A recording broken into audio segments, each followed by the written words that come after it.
Pues bueno, vamos a pasar a la siguiente entrevista, que ya estamos unos minutos retrasados, mi querida Violeta, y que vamos a conocer, ahora sí, la audiencia va a conocer.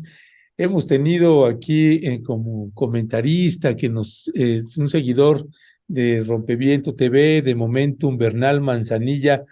Pues lo invitamos ayer que estaba con lo del temblor, y que yo comenté a propósito, porque salimos y luego pues hicimos un recorrido aquí por afuera de las oficinas de Rompeviento, caminamos al Senado, y en ese trayecto andaba, y pues yo olvidé aquella otra entrevista que habíamos tenido, Violeta, precisamente con alguien experta también en cuestiones de sismos, y que nos había mencionado precisamente que habíamos hablado de los sismos trepidantes, si había sismos trepidantes o no había sismos trepidantes.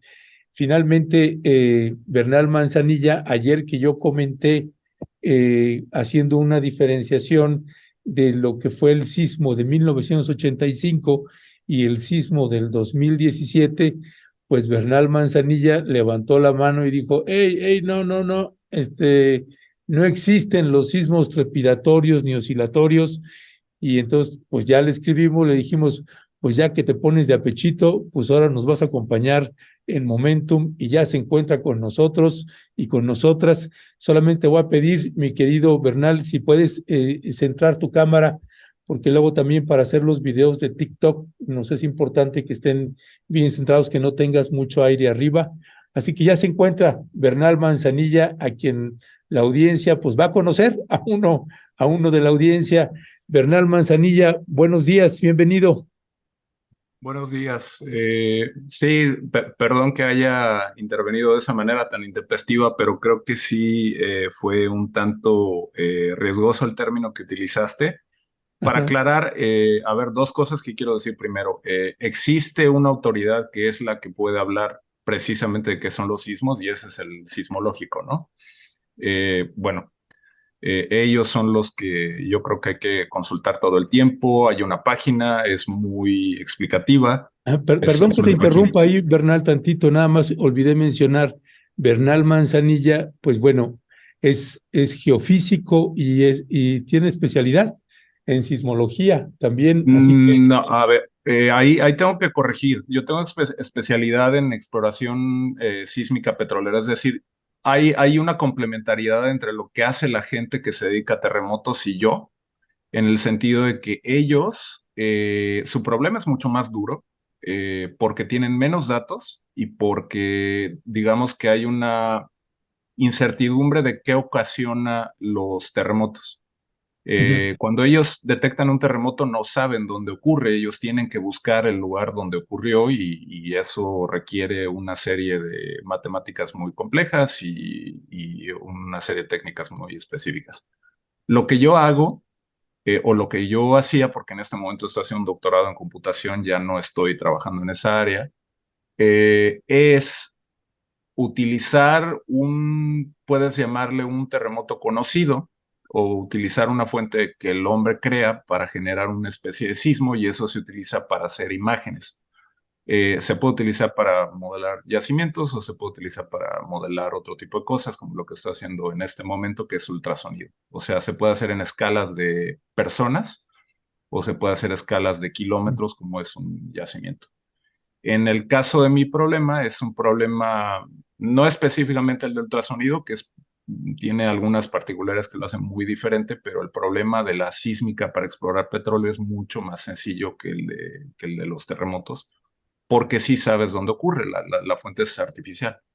Yo todo lo que estaba comentando, porque aclaro, como estoy diciendo, no soy experto en terremotos, eh, es que lo que sí puedo entender, porque esa parte del problema es idéntica a lo que nosotros hacemos, a la parte de imagen acústica, es que no existe un sismo oscilatorio y uno trepidatorio, ¿no? Eso es un fenómeno que tendría que ver con cómo interactúa la onda con la superficie de la Tierra. Sencillamente hay algo que se llama polarización, o bueno, en este caso no polarización ni siquiera, sino sería cómo se mueve el suelo. Existe una onda sísmica o existe un terremoto y en realidad no es una onda, son muchas y llegan de formas varias. Tenemos cosas que se reflejan en ciertas cosas que están en las estructuras profundas de la Tierra y llega una onda que es directa cuando el sismo tiene una distancia no tan grande a la fuente, pero lo que hay es una sensación de que el suelo se mueve verticalmente y pues que es lo que coloquialmente mucha gente le llamará trepidatorio y otro que es oscilatorio cuando el suelo se mueve horizontalmente, pero ese movimiento no se percibe igual para un solo sismo en todos los puntos del lugar donde se siente. O sea, yo puedo estar parado en un lugar y la gente puede sentir que el suelo se está moviendo verticalmente y otro puede sentir que incluso se mueve de una manera más compleja. Es muy compleja la manera en la que se mueve. Lo que hizo que el sismo, lo que yo puedo entender, de lo limitado que puedo entender por no ser experto en esa área, es que el sismo del 85 fue mucho más fuerte, fue 10 veces por lo menos más potente que el sismo de 2017. Por eso es que también hubo tanto daño. Y la segunda es que, bueno, no había habido un registro, un sismo en la historia reciente tan potente. Y si tú tienes muchas construcciones que no tienen las características que les permiten resistir un sismo tan potente, bueno, pues la devastación en el primer sismo fue atroz, ¿no? Para el segundo ya había conciencia de ello y bueno, si bien existen estructuras que cayeron, pues ya no fueron tantas, ¿no? O sea, esa es la realidad. Pero nada más era lo que yo quería puntualizar, ¿no? Eso fue todo. Pero aclaro, yo no soy experto en el área, tengo la formación de geofísico, sí, de la licenciatura, hice mi tesis, trabajé en el área de exploración petrolera, pero definitivamente, pues yo creo que existen autoridades que pueden hablar de eso y que estoy seguro, conozco a algunas personas que, bueno, trabajan en eso, que fuimos amigos de la carrera, compañeros y profesores míos, que seguramente ellos pueden dar una explicación mucho más detallada y que son parte del Sismológico Nacional, ¿no? Ellos seguramente pueden hablar más al respecto. Eso sería todo. Muchas gracias, Bernal Manzanilla, y qué gusto en conocerte aquí a través de Zoom, Gracias. ¿verdad? Que ya muchos nos conocemos a través de Zoom, a veces nunca nos conocemos ya de forma personal, pero gusto en conocerte. Bueno, Bernal, una situación, el año pasado tuvimos aquí una entrevista justo hace un año con la doctora Ivonne Franco Sánchez, a lo mejor tú la ubicas, sé que es doctora Sí, en psicología porque es un referente también, sabemos, internacional, ¿no? Ella y su compañero que han estado pues trabajando mucho este tema. Y bueno, ella también nos daba algunas explicaciones y creo que esto que ayer mencionó Ernesto, pues fue algo que se quedó del 85, ¿no? Del terremoto del 85 y que lo sí. escuchamos en muchas noticias que decían el terremoto fue oscilatorio y en algún momento empezó a ser trepidatorio y eso es lo que hizo que se cayeron varios edificios. Ya después fuimos con los años conociendo que no existían ese tipo de, que eran oscilatorios y trepidatorios, o sea, que no había, ¿no? Que no había esta separación, pero o esta forma de clasificación. Pero bueno, qué bueno que tú nos estás aclarando nuevamente esto y que bueno, tú dices en varios espacios se pueden vivir de manera diferente y eso pues lo agradecemos muchísimo y yo creo que toda la audiencia lo agradece. Pero yo quería referirme a algo que también ayer estuvimos leyendo y viendo. Ayer vivimos un simulacro más a nivel nacional y bueno, desde tu perspectiva, tú nos dices que eres especialista en sísmica petrolera, bueno, fue lo que alcancé a entender porque ibas hablando, ibas Sí. diciendo, ¿no? A partir de esta experiencia que tú has tenido y con la gente que conoces en el sismológico, ¿cuál sería la importancia para nosotros de vivir estos simulacros? ¿Tienen algún sentido, no? Porque también ayer leíamos que algunos decían, ¿para qué hacer un simulacro el 19 de septiembre si realmente esto trae mala suerte? Incluso leíamos así en algunas notas periodísticas y varias gente con temor y varias gente diciendo llamamos a los temblores. Sé que eso no es científico y ahorita nos vas a regañar, pero bueno, varias gente diciendo eso. Entonces, ¿cuál sería? Ya el año pasado también la doctora Franco nos decía de la importancia, pero ¿cuál sería tu valoración de esto, Bernal? Bueno, para mí, a ver, insisto, ¿no? Como no, aclaro, como una persona que pensando un poco en lo que dice Thomas Kuhn, que conoce el lenguaje esotérico, o sea, sé lo mínimo de geofísica para entender qué es un sismo, puedo entender por qué se genera, puedo entender la lógica de cómo se mide. Bueno, y también puedo entender el por qué sería importante el hacer un simulacro. La realidad es que primera es mantener a la gente consciente de que viven en un país donde hay terremotos, que Ujú. eso es súper importante. La segunda es conectar un evento histórico que tuvo una trascendencia nacional al presente, que eso es una labor pedagógica histórica, que a mí me parece que es de otra área, pero igualmente importante, y que un simulacro aporta en esa fecha específica. Y la tercera, bueno, es, yo puedo entenderla hasta cierto punto, incluso la poca importancia que a veces la gente le pone a la ciencia y a la actividad que hace, pues tan admirable gente como la que está en el sismológico y que se dedica pues a cuidar, yo diría, de la vida de las personas en México en buena medida. O sea, lo que hacen es una actividad esencial.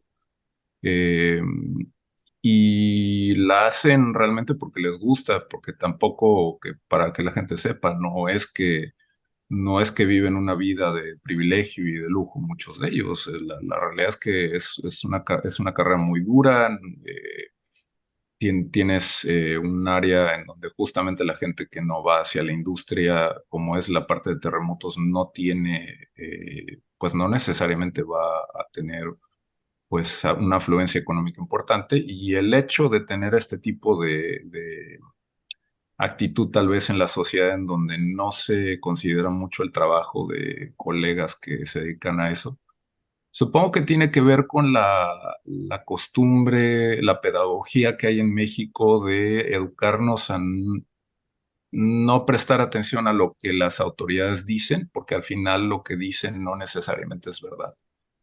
Y eso tiene un efecto devastador en un pueblo, porque lo que hace es justamente acostumbrarnos a que la regla, la hipótesis de la que partes a priori para cualquier cosa que te diga la autoridad es que la autoridad miente, ¿no? Ya, Y si eso ocurre, pues es terrible, porque entonces tienes fenómenos donde la gente no sabe en quién confiar y no sabe,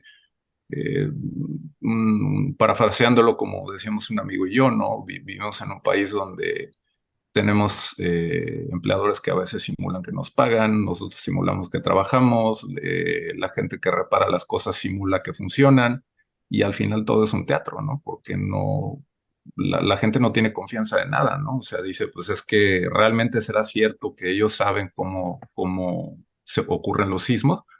Bueno, yo me atrevería a decir que sí. O sea, la gente que está en el sismológico es gente súper capaz y sabe perfectamente al respecto.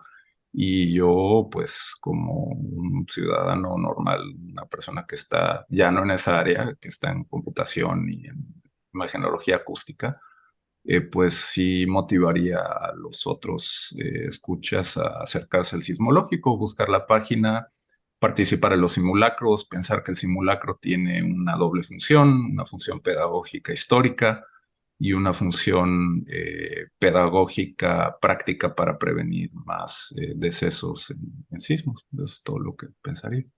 ya. Pues Bernal Manzanilla, te queremos agradecer que nos hayas tomado la llamada. Hay comentarios, luego la gente es bien fiera, pues, pero no, gracias, gracias Bernal por tomar la llamada.